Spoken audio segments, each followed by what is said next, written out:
चाचा के बेंजो बजत ही महेश भैया बांसुरी, शिव दिनेश भैया के ढोलक तबला सरला गाए जसगी।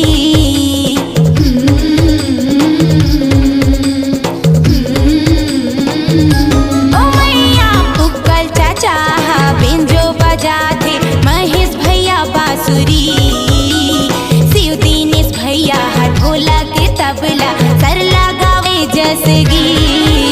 चिड़ैया बोले वो मैया सुनना, चिड़ैया बोले वो मैया सुनना, मोरे माता रानी के भुवन माँ मैया मैया गूंजना।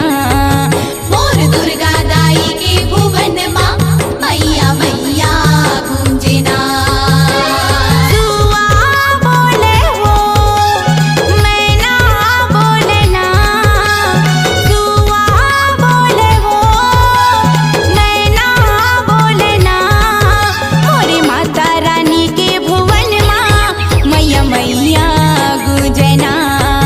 मोर माता रानी के भुवन माँ मैया मैया गूंजना। मोर दुर्गा दाई के भुवन माँ मैया मैया गूंजना। मोर माता रानी के भुवन माँ मैया मैया गूंजना। मोर दुर्गा दाई के भुवन माँ मैया मैया गूंजना। आपकी आवाज ही आपकी पहचान है।